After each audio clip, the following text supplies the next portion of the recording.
Welcome to Flattening a List of Lists in Python. My name is Christopher, and I will be your guide. In this course, you will learn about flattening nested lists, how to use iterators, the chain and reduce functions, and how to time your code in order to determine its performance. The code in this course was tested using Python 3.12. All the code should work with any Python 3. There are a few small references to functions available in specific Python versions, but I'll point them out as I go along. A list of lists is a common data structure, but doing data analysis on a list of lists can be expensive. Many tools expect a stream of values, and the additional structure of a nested list means you can't use these tools directly. The answer is to flatten your list of lists, creating a single list comprised of the values found inside the nested inner lists, essentially removing the inner structure of the original. There are many different ways to flatten a list of lists, and I'll be covering several approaches and why you might choose one over the other. Let's get right to it. Next up, I'll flatten a list of lists. In the previous lesson, I gave an overview of the course. In this lesson, I'll introduce you to flattening lists and show you the nested iterator algorithm. Consider the mathematical concept of a matrix, a set of numbers organized in rows and columns. One way of representing this in Python code is to have a list of lists, with the outer list being the matrix and each inner list representing a row. This kind of nested list within list structure, or its sibling tuples within list, is common in Python. Sometimes, though, you need to break the data out of the structure into a simplified list. This is known as flattening a list of lists. This, for example, is a flattened version of the matrix. Note, this is a one-way journey. You're losing the extra structural information. But sometimes you need to do this to perform other kinds of processing. Flattening a list is a common homework and interview question, but it also has purpose in the real world. Frequently, when doing data processing, source data is structured in a way that makes it inefficient to do processing upon it, and you need to perform a transformation before performing any actions. Flattening is one such transformation. An example of this is with audio processing. A stereo signal consists of two parts of audio information, the left and right channel. This often gets represented in code as a series of tuples, where each tuple is a pair containing the left and right channel sample, and then the pairs are stored in a list. When it comes time to serialize this data into a file, the format needs to change. Audio formats don't use Python tuples. For example, the WAV audio format is made up of a series of fixed-sized bytes, alternating between the left and right channels. So to store it, the list of left and right channel tuples needs to be flattened before it's sent as a stream of bytes. This course covers a bunch of ways of flattening lists of lists and why you might choose a given algorithm. Let's start out by writing some code consisting of nested iterations. I've created a file called flatten.py. Inside it, I've written my first list flattening function. Function starts out by declaring an empty list, which is where I'm going to store the final result. The code consists of a nested set of iterations, with the outer iteration looping over the outer list. What's in this outer list is inner lists, each of which I'm going to call a row, naming it after a row in a matrix. Inside that, the inner iterator iterates over the values in the row itself. Each value then gets appended to my resulting flattened list. And then finally, I return the flattened list back from the function. Let me open the REPL and test it out. First, I'll declare a nested list.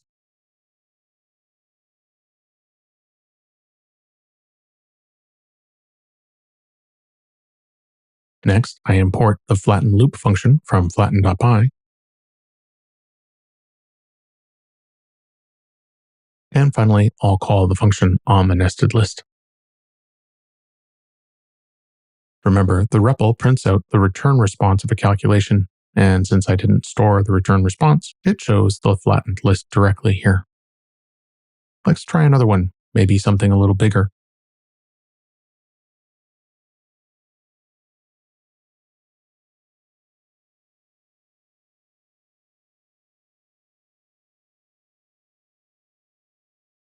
This one has a mix of things inside of it: integers, strings, and a float.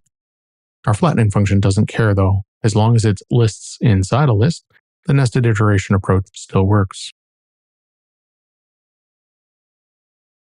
There is one limitation though. This algorithm only works on one layer of nesting.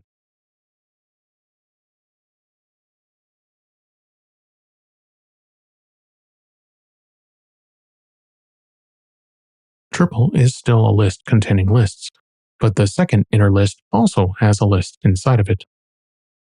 You can still run our function,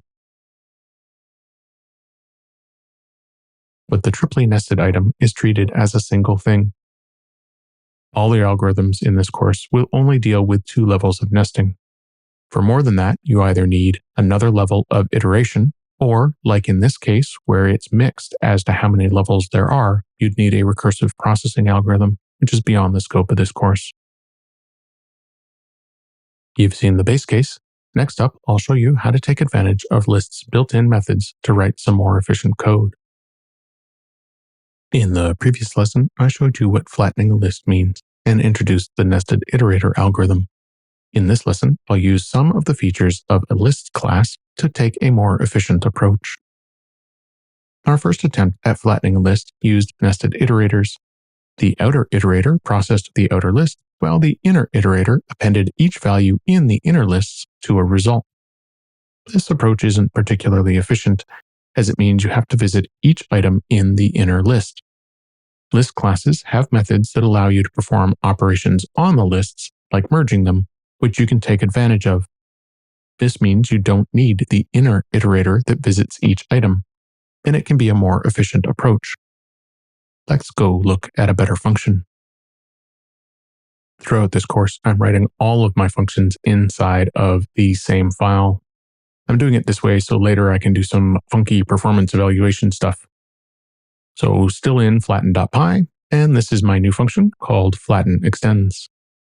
Like with the previous version, it starts out with an empty list to store a result. And also like the previous version, it iterates over the outer list. Here's where it changes though.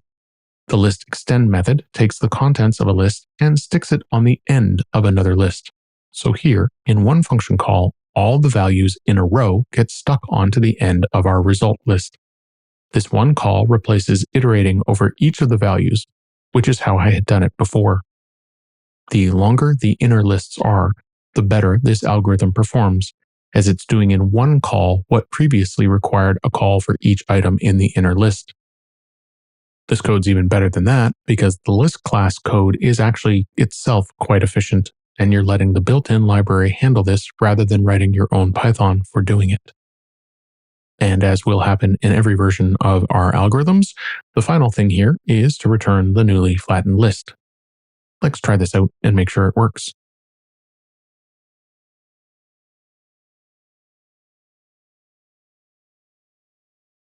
This is my nested data structure from before. I've just stuck it all on one line this time instead. Now I'll import my new function.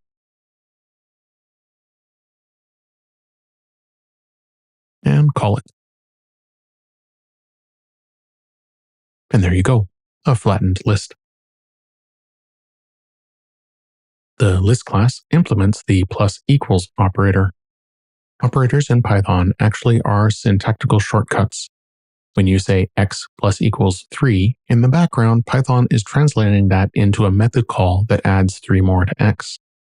Any class can implement this same kind of method call, and in the case of a list, that implementation performs the same operation as extend.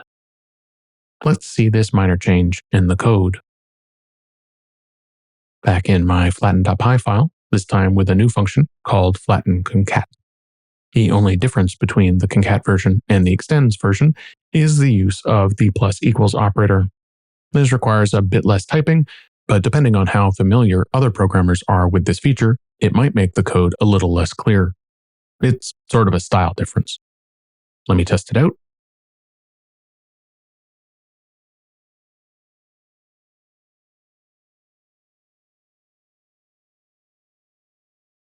And with the same nested data, you get the same result.